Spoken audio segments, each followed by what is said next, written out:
ॐ नमः शिवाय।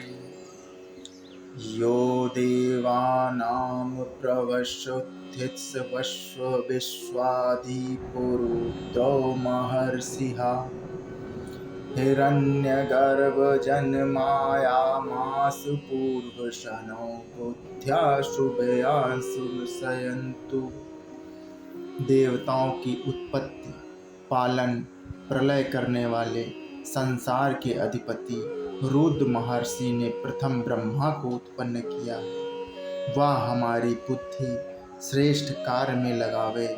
इस मंत्र से शिव को सब संसार का कारण कहकर विश्वस्यैकं परिचेष्टितारमीशं तं ज्ञात्वामृता भवन्ति। सब संसार को नियंता महादेव जी को जानकर मुक्त होते हैं और तमेव वित्तवाते मृत्युमेति नान्यः पन्थः विद्येति यानाये।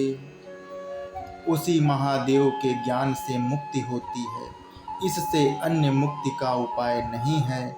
फिर सर्वव्यापी भगवान तस्मात् सर्वगता शिवा श्रेता। भगवान शिव सर्वव्यापी सर्वगत हैं। ये एतद्वित्रमृतास्ते भवन्येथेतरे दुःखमेवापयन्ति याम्।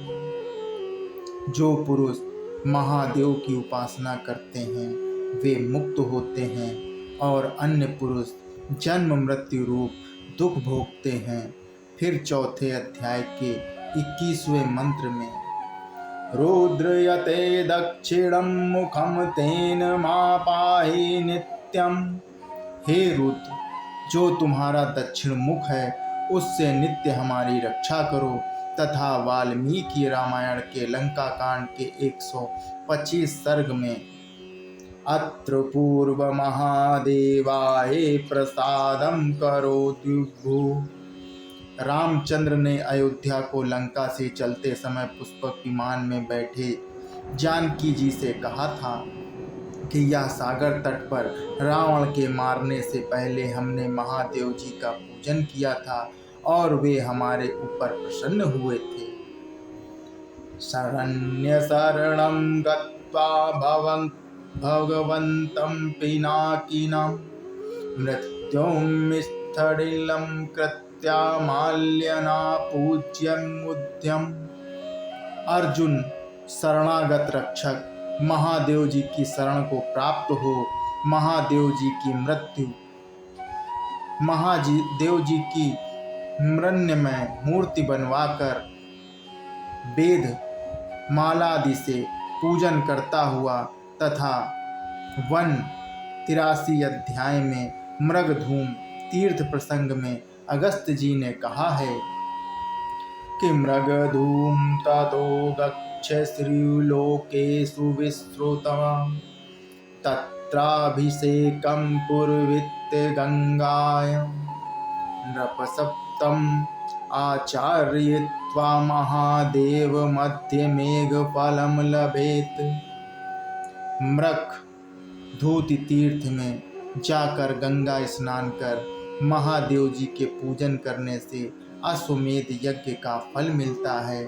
फिर वहीं पंचवटी तीर्थ यात्रा में यत्र योगेश्वरा स्थानु स्वमेव वृषध्वजः तमर्चित्वा देव समगमनादेव सिद्ध्यति।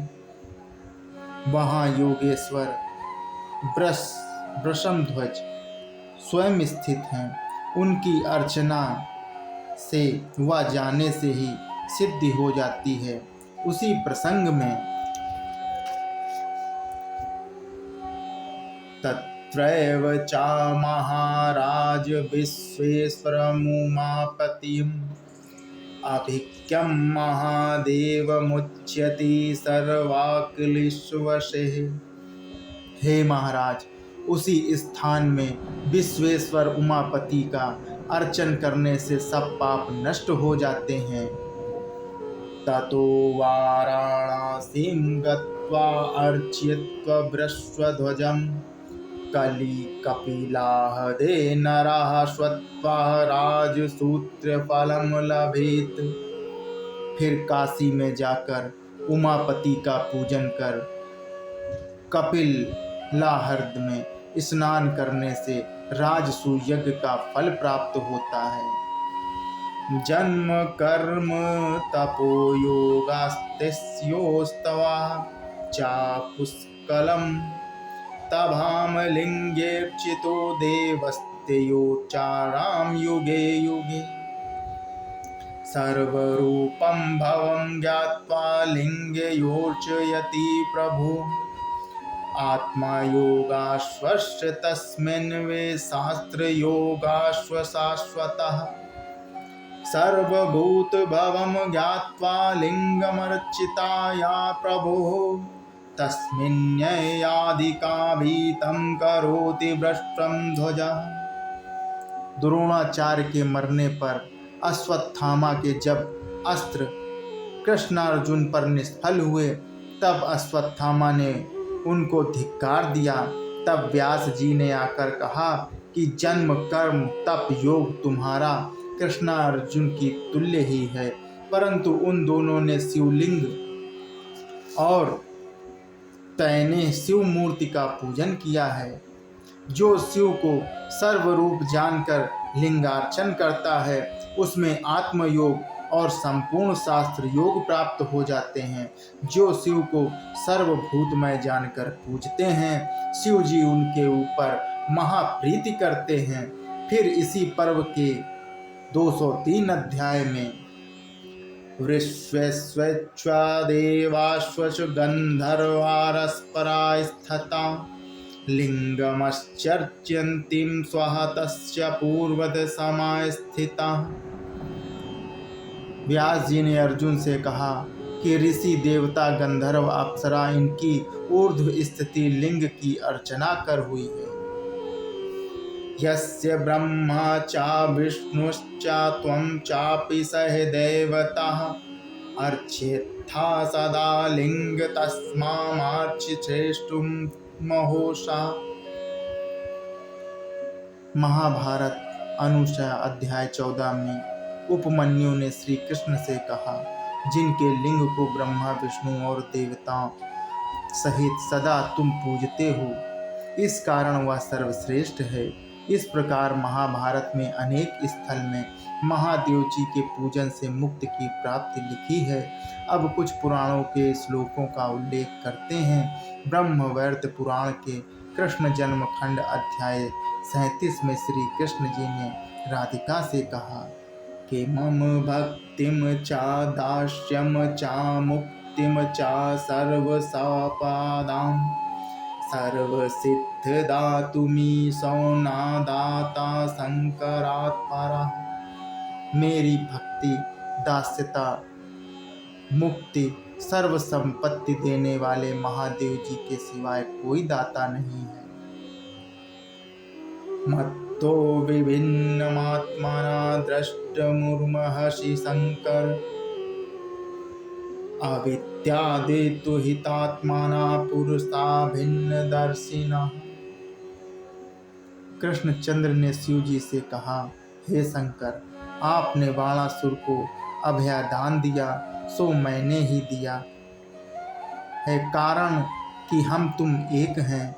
जो मैं हूँ सो तुम हो। देवता असुर मनुष्यों सहित यह सब जगत हमारा तुम्हारा रूप है।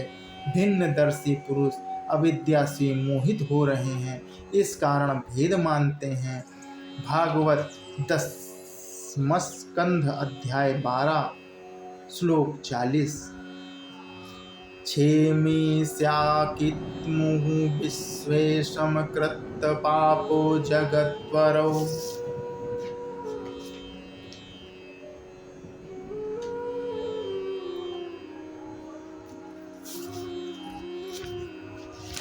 श्री विष्णु ने कहा आप जगत में गुरु में जो दुर्योधन करता है उसका कल्याण कैसे हो सकता है।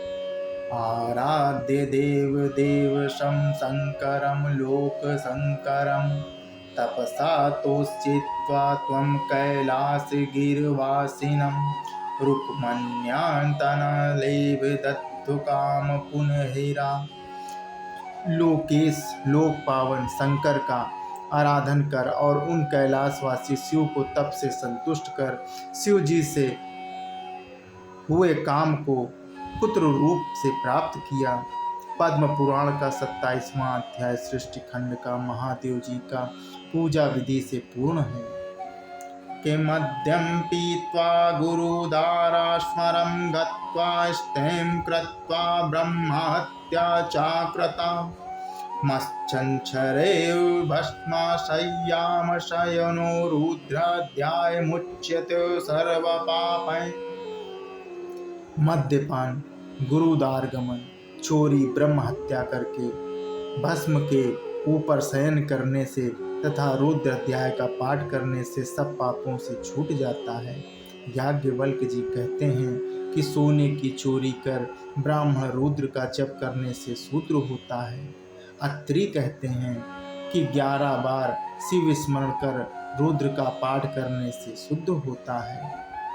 पूज्यो हरस्ति सर्वत्र लिंगे पूर्वाचनम भवेत्। सर्वत्र लिंग में शिव पूजन करने से पूर्णार्चन हो जाता है। स्कंद पुराण में लिखा है कि एक एव शिवः साक्षात् सृष्टि स्थित्यनानुसिद्धये ब्रह्मा विष्णु शिवख्यामि कलानाभिर्भुज वृज्यते। अर्थात एक साक्षात शिव ही सृष्टि उत्पत्ति पालन लय करने को ब्रह्मा विष्णु रुद्र रूप होते हैं। उमा सहाय परमेश्वरं विभुम त्रिलोचनं नीलकंठ प्रशांतं ध्यात्वा मुनिर्गच्छता भूतयोनि समस्त साक्षितं सा परस्तात्। ओम नमः शिवाय। ओम नमः शिवाय।